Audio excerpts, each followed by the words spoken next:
읽을 하나님의 말씀은 창세기 15장 6절 말씀입니다. 창세기 15장 6절 말씀 같이 함께 읽도록 하겠습니다. 아브라함이 여호와를 믿으니 여호와께서 이를 그의 의로 여기시고. 아멘.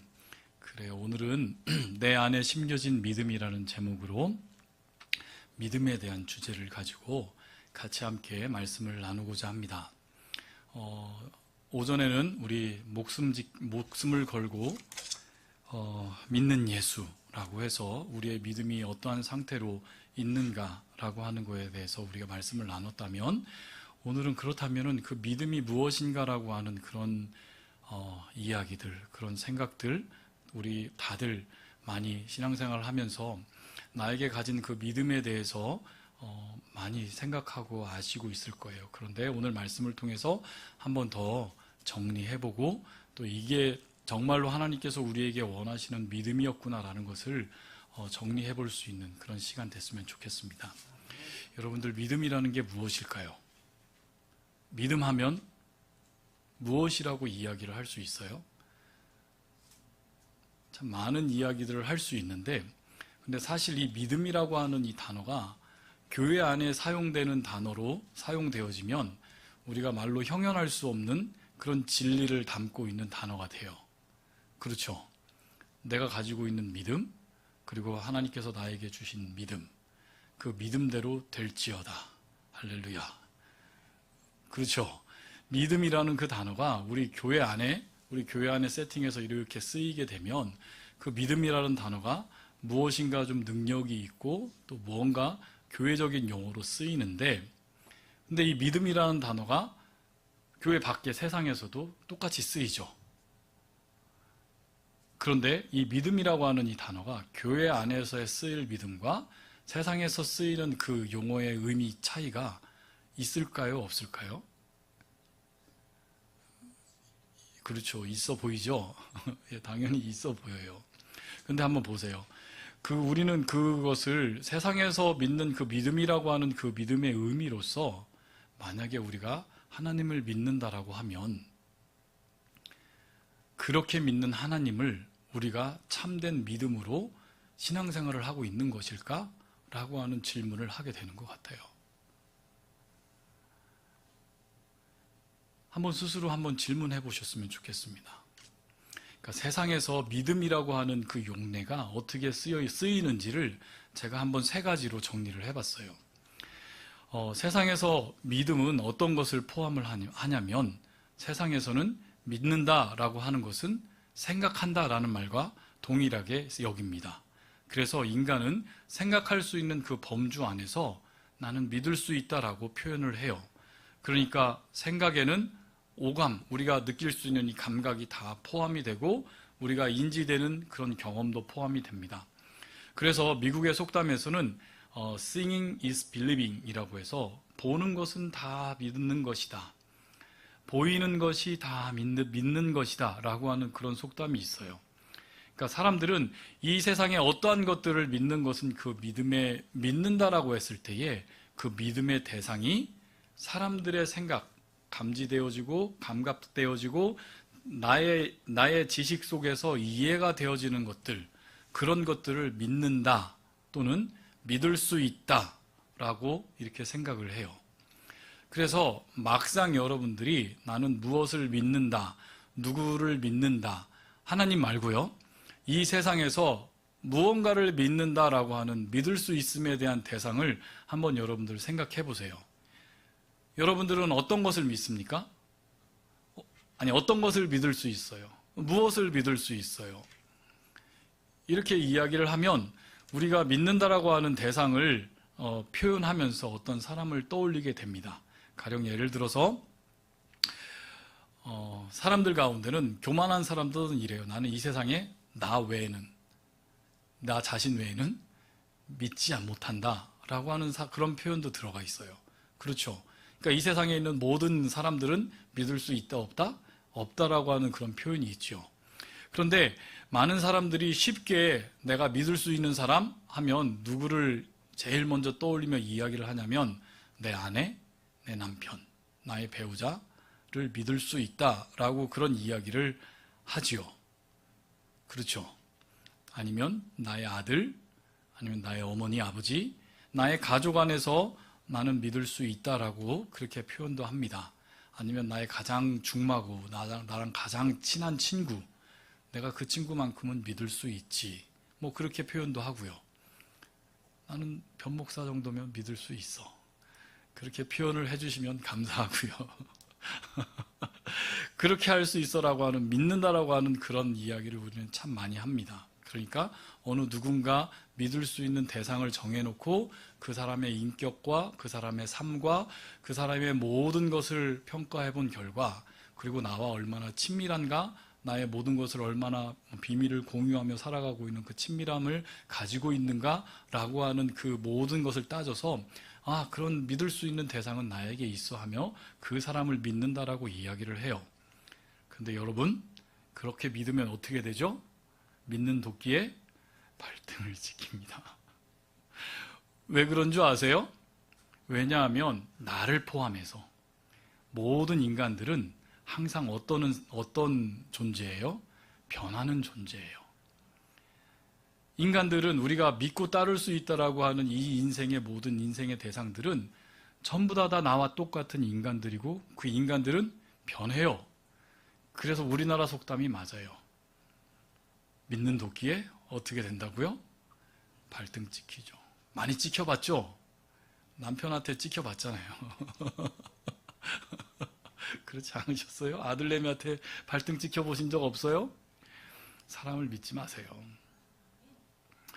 그리고 또 다른 믿음의 표현이 있어요. 또 어떻게 이 세상에서는 사람들을 표현하냐면, 믿는 대상의 실체, 그러니까 내가 저 아들을 믿는다라고 했을 때 그 실체를 믿는다라고 하는 그것보다는 내가 믿음이라고 하는 그 단어를 써서 내 의지를 표현하는 경우, 그때도 믿는다라고 해요.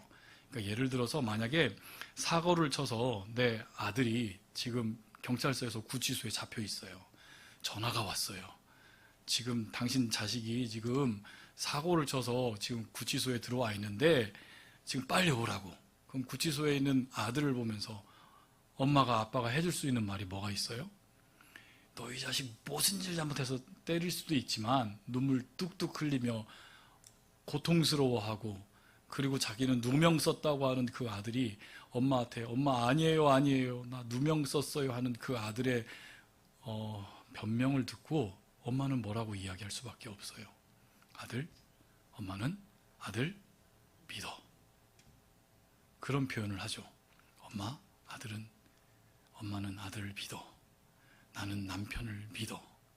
나는 딸을 믿어. 큰 계약을 따러 가고 있는, 사업체를 운영하는 남편이 큰 계약을 가러 가고 있어요.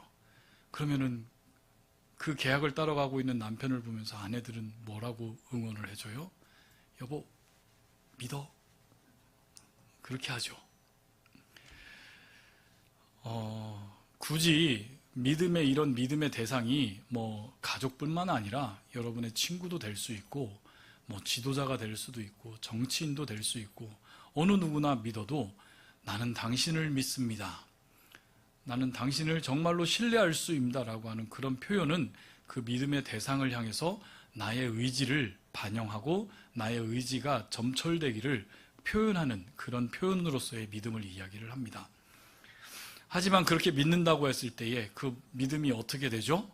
부메랑이 되어서 다시 나를 치는, 결국 그것은 믿는다라고 했을 때의 그 믿음은 나의 의지였을 뿐, 그 믿음의 대상인 인간들은 역시 영원히 변하는 존재가, 영원히 변할 수 없는 존재가 아니라 시시각각 자신의 유익을 위해서 자기 자신을 이렇게 바꾸고 또 바꾸고, 빨간색이 되었다가 파란색이 되었다가 어느 날은 노란색이 되었다가 자신의 유익을 따라서 변할 수밖에 없는 것이 바로 우리 인생들이잖아요.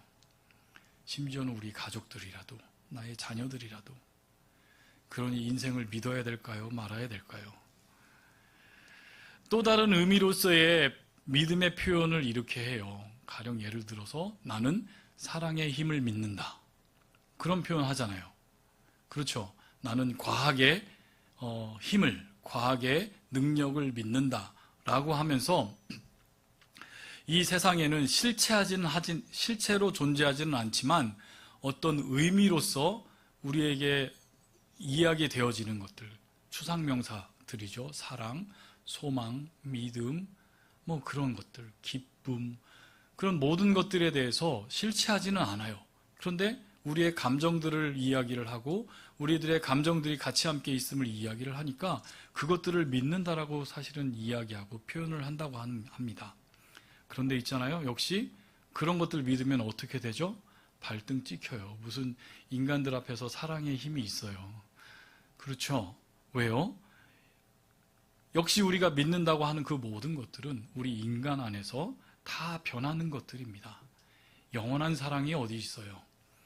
과학조차도 영원한 진리가 없어요. 사람들은 어떤 것을 과학이라는 것이 진리라고 이야기를 하고 어떤 사실을 발견하고 그 사실이 진리가 된다고 믿고 있지만 이 세상에서 존재하는 어떠한 사실, 팩트라는 것이 영원히 동일하게 될 수 있는 것은 있을까요? 없을까요? 없어요. 지금 나라고 하는 이 대상, 변목사라고 하는 이 인간 이 대상도 딱 1초 지났잖아요? 과학적으로 보면 1초 전에 나와 지금의 나, 현재의 나는 같은 날까요? 다른 날까요?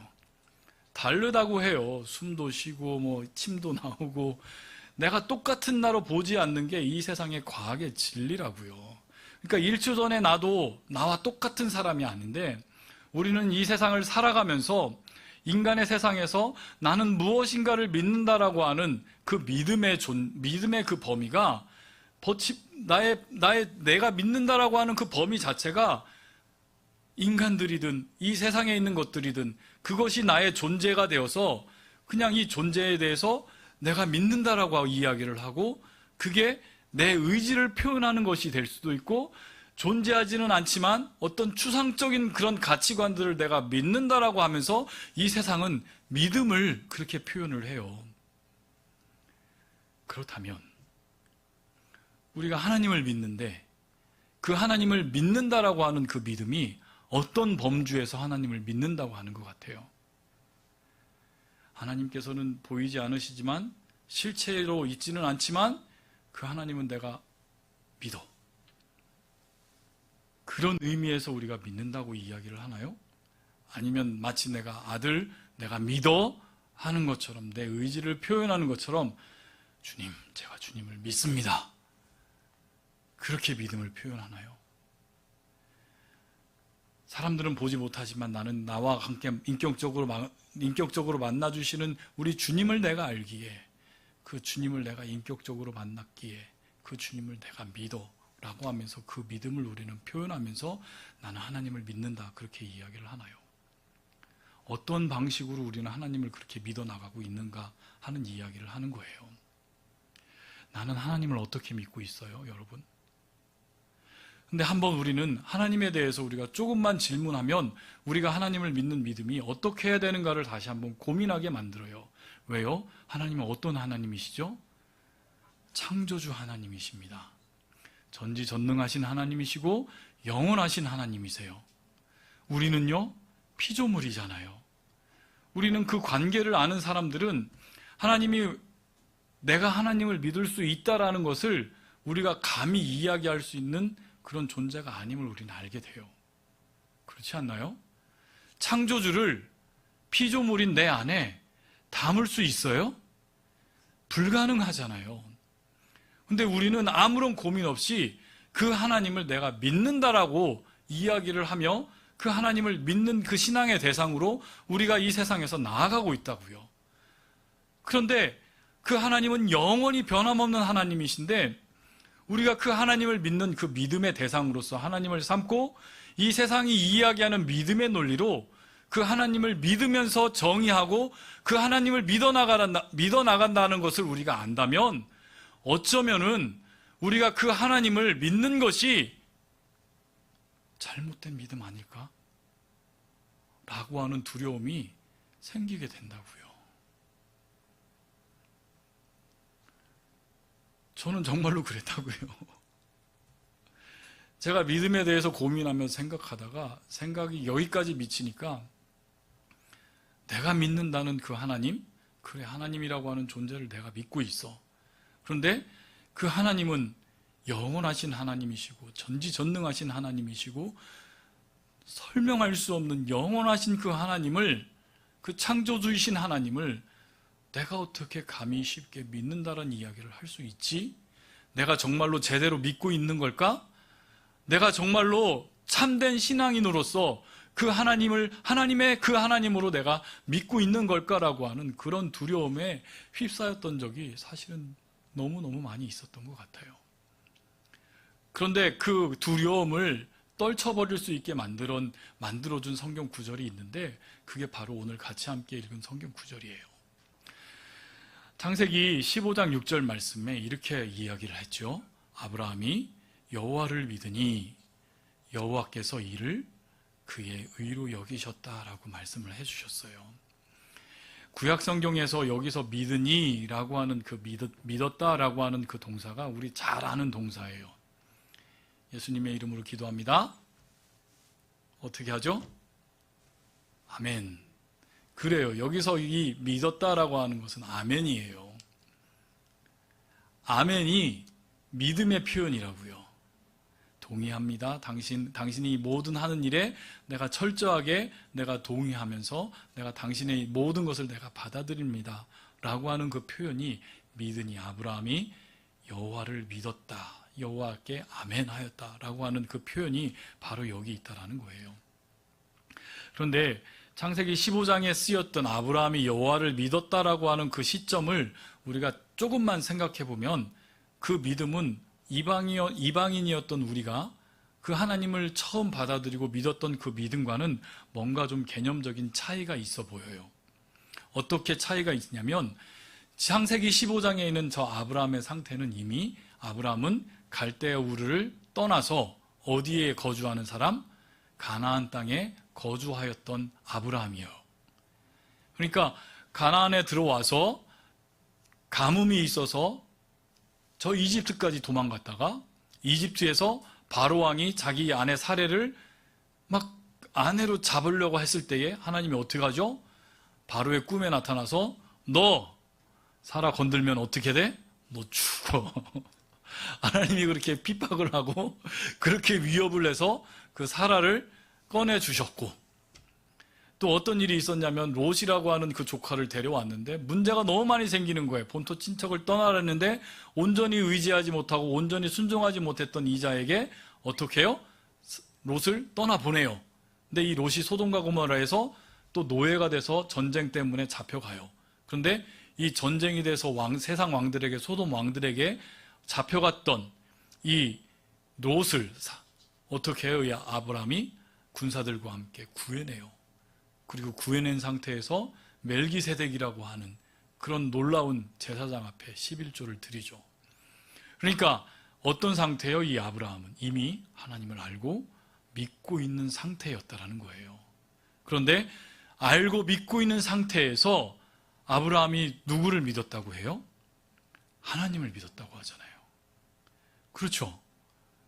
지금 우리 이 시대에 수많은 믿지 아니하는 자들이 예수를 믿고 내가 교회에 와서 신앙인이 되었다라고 하는 그 이야기는 내가 믿는 이방신을 섬긴다거나 부처를 섬긴다거나 아니면 내가 다른 나 자신을 섬긴다거나 다른 신앙의 대상자가 있다가 그것을 버리고 하나님을 믿었다라고 하는 그 믿음으로 우리가 생각을 할 수 있는데, 여기에서 아브라함이 하나님을 믿었다는 표현은 이미 알고 있었고 이미 하나님을 믿는 상태에서 다시 그 믿음을 어떻게 한 거예요?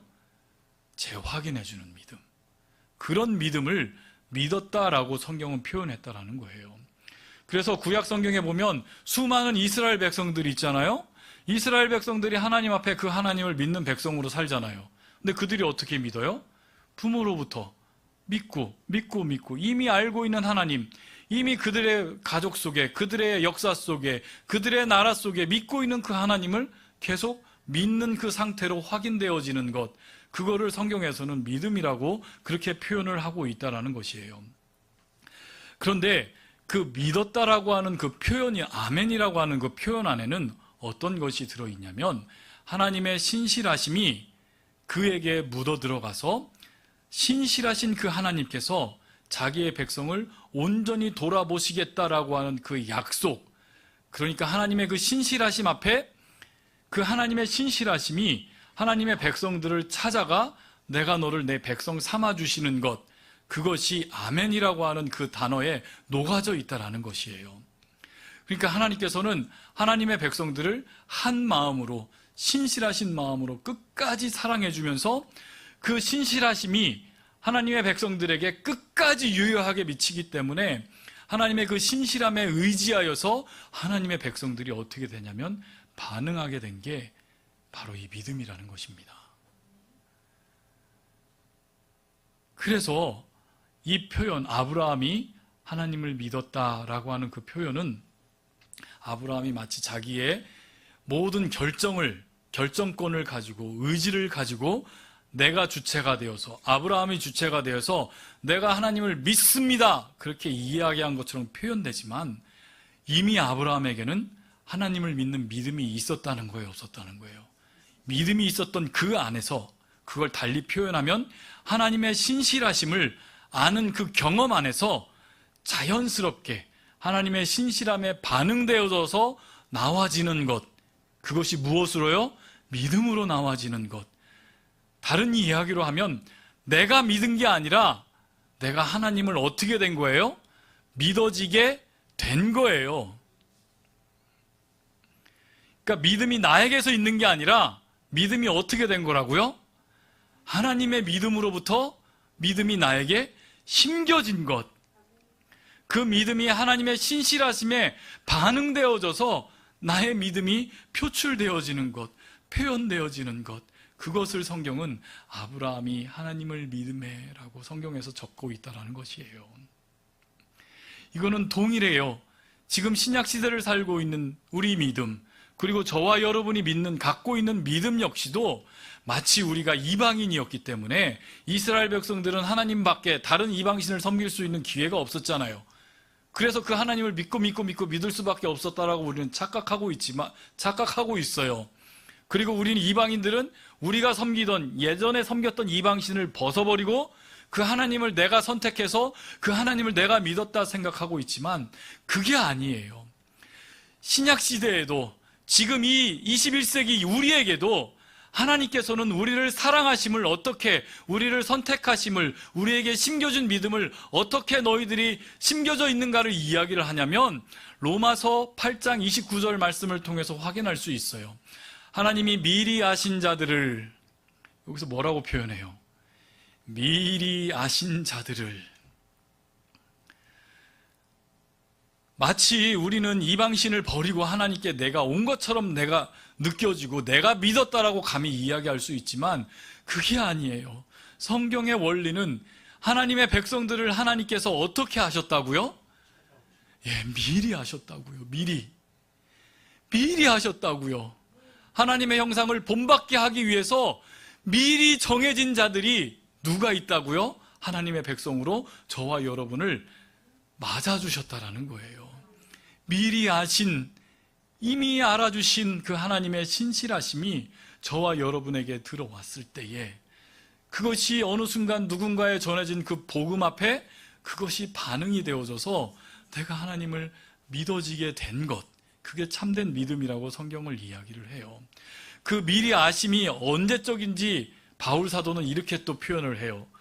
에베소서 1장 4절에서 5절 말씀에 곧 창세전에 그리스도 안에서 우리를 택하였다라고 이야기를 해요. 창세전이라는 시간이 여러분 아세요? 하나님께서 태초에 천지를 창조하셨다라고 하는 그 시점이 있잖아요. 그게 세상을 시작하신 역사의 처음이잖아요. 그럼 창세전에는 무슨 시간이 있어요? 창세전의 시간을 뭐라고 할까요? 그거는 영원이에요.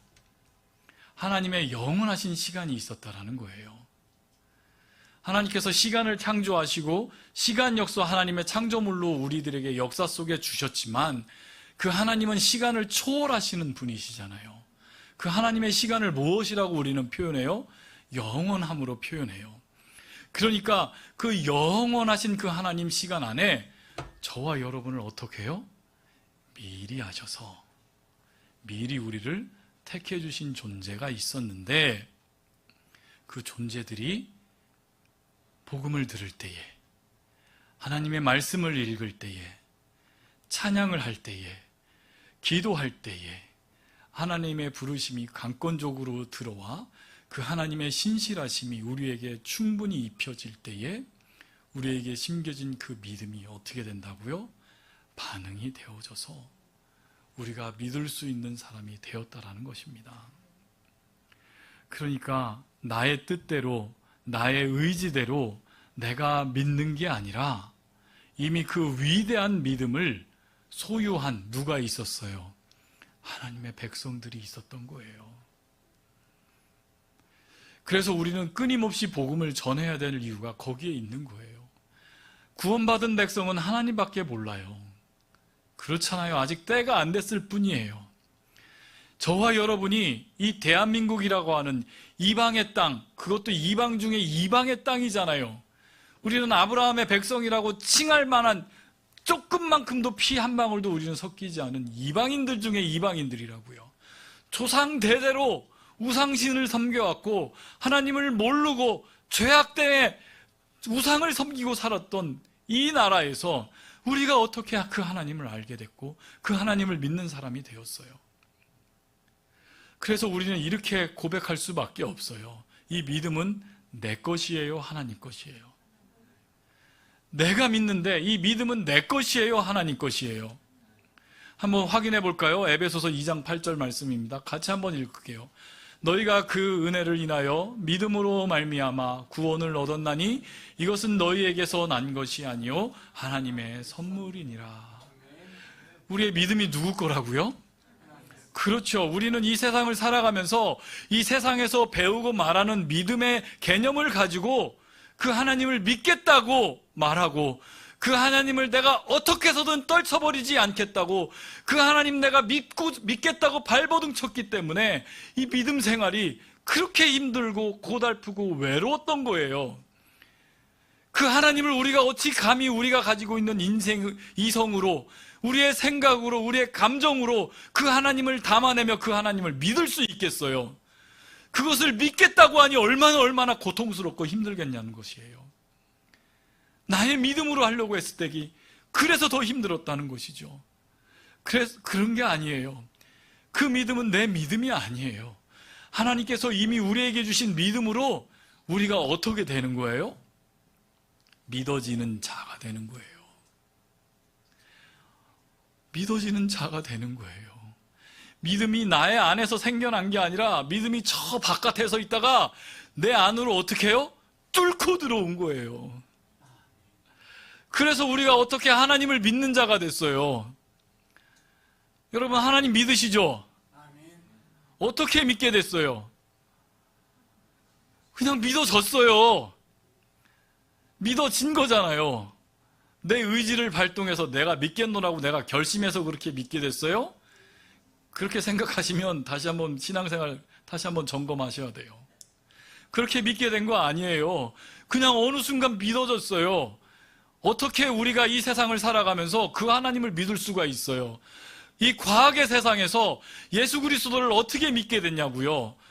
아니 결혼하지 않은 처녀 몸에서 아이가 어떻게 태어나요? 아니 사람이 무리를 어떻게 걷냐고요? 그거 믿으세요 여러분? 믿을 수 없잖아요. 한번 스스로 고백해 보세요. 그걸 어떻게 믿어요?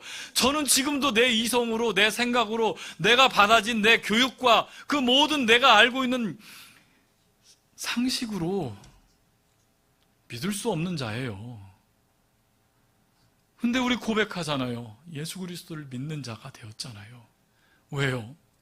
믿어지게 됐으니까. 내 믿음이 아니니까. 그래서 우리의 믿음의 고백은 이거예요. 하나님 이게 어떻게 믿어지죠? 그렇지 않나요, 여러분? 그렇죠. 하나님 이게 어떻게 믿어지죠? 내 자녀들이 예수 믿지 않고 고통스러워요. 그 자녀들 위해서 우리 기도하잖아요. 근데 그 자녀들이 언젠간 돌아올 거예요. 왜요?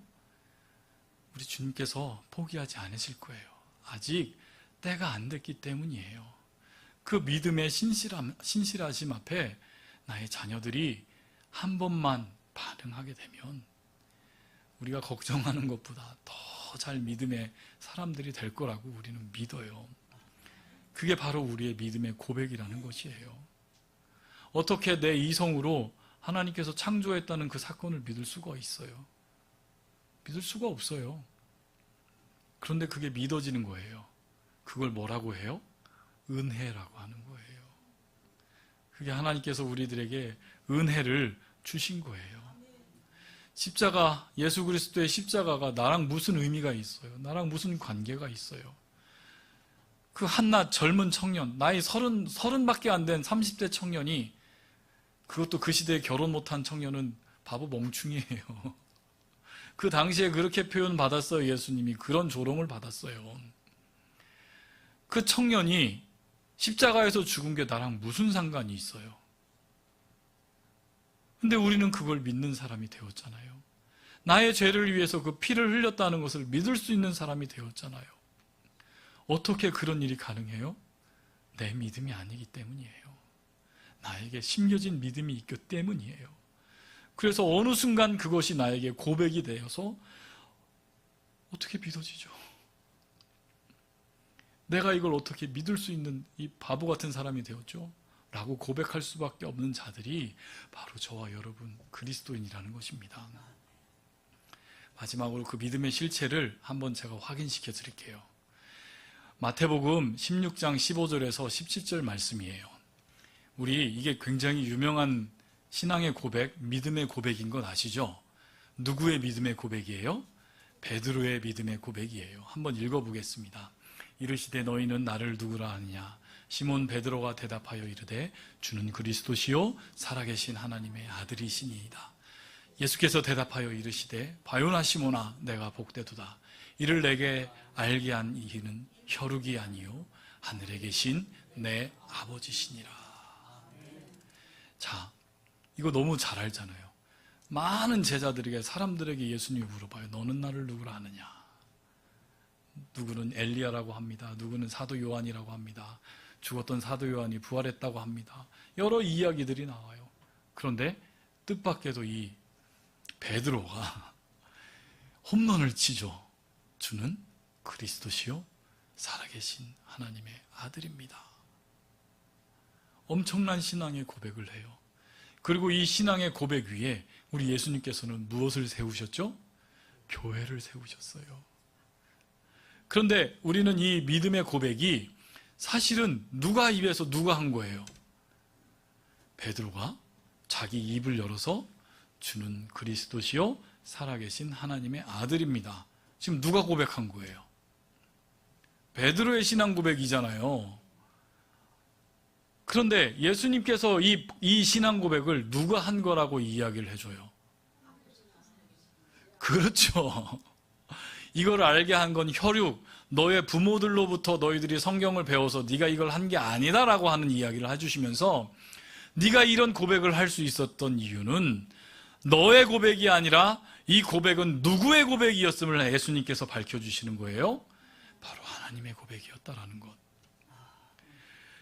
즉 예수 그리스도를 믿게 하는, 우리 예수 그리스도를 살아계신 하나님의 아들로 믿게 하는 그 고백은 누구로부터 나온 거예요? 그렇죠. 하나님으로부터.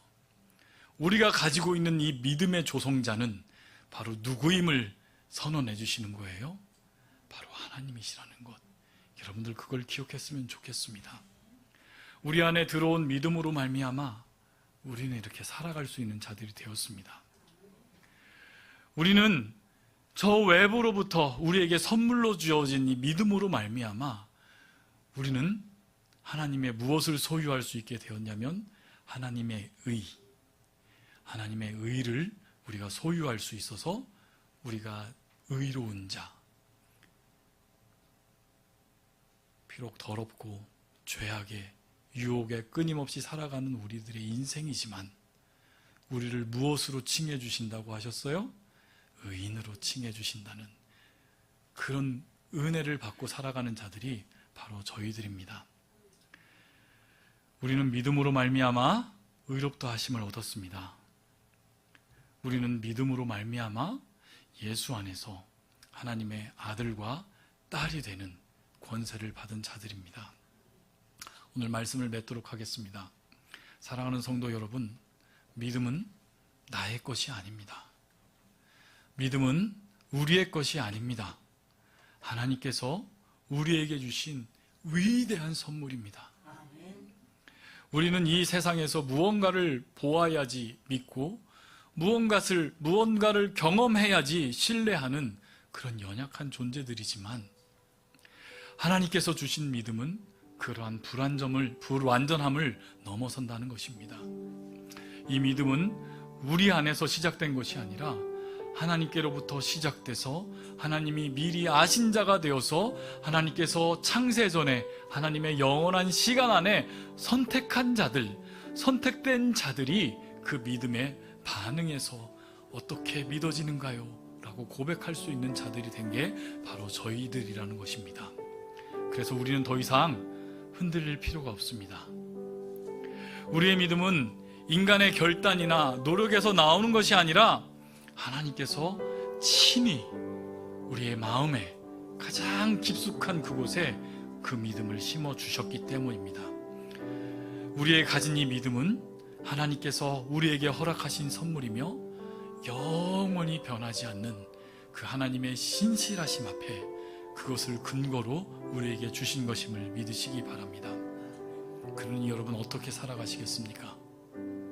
여러분 어떠한 마음을 가지고 살아가시겠어요? 우리 초대교회 성도들이 목숨 걸고 믿음을 지켜나간 이유 여러분 이제 아시겠어요?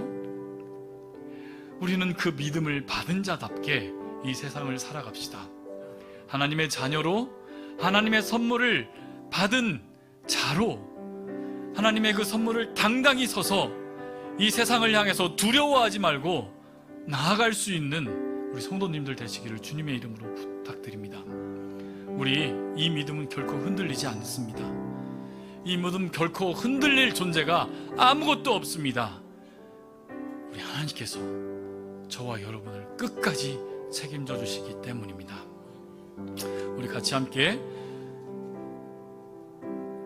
찬양하면서 우리 믿음을 고백하고 그리고 같이 함께 기도하는 시간 갖도록 하겠습니다. 찬송가 384장 우리 같이 함께 찬양하며 우리 말씀을 기억하면서 고백하고 찬양하고 기도하고 말씀 맺히도록 하겠습니다.